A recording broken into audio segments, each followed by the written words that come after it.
O'zbekistonda davom etayotgan jazirama issiq ob-havo O'zbekiston Respublikasi hududidan qachon chekinib chiqib ketishi ma'lum qilindi. Barcha fuqarolar tezda xabardor bo'ling. Assalomu alaykum, hurmatli tomoshabinlar. O'zbekistonda va jahonda sodir bo'layotgan eng so'nggi va dolzarb xabarlarni o'tkazib yubormaslik uchun hoziroq like tugmachasini bosib qo'yishni unutmang. Like bosganlar video rolik oxirida 15 ming so'm egasi bo'lasiz.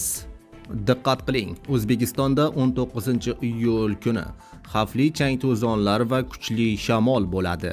Prognozlarga ko'ra, Buxoro, Navoiy, Samarqand, Jizzax, Qashqadaryo hamda Toshkent shahrida chang to'zon o'ta kuchli bo'lishi kutilmoqda. Shu bilan birga ayrim hududlarda havo harorati +50 darajagacha yaqinlashishi ham mumkin. Zarurat bo'lmasa chang to'zon vaqtida tashqarida uzoq vaqt qolmang.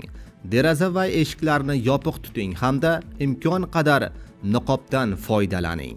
O'zgidromet agentligining ma'lum qilishicha, O'zbekistonda davom etayotgan anomal issiq ob-havo 21-iyul seshanba kunidan boshlab chekina boshlashi aytildi.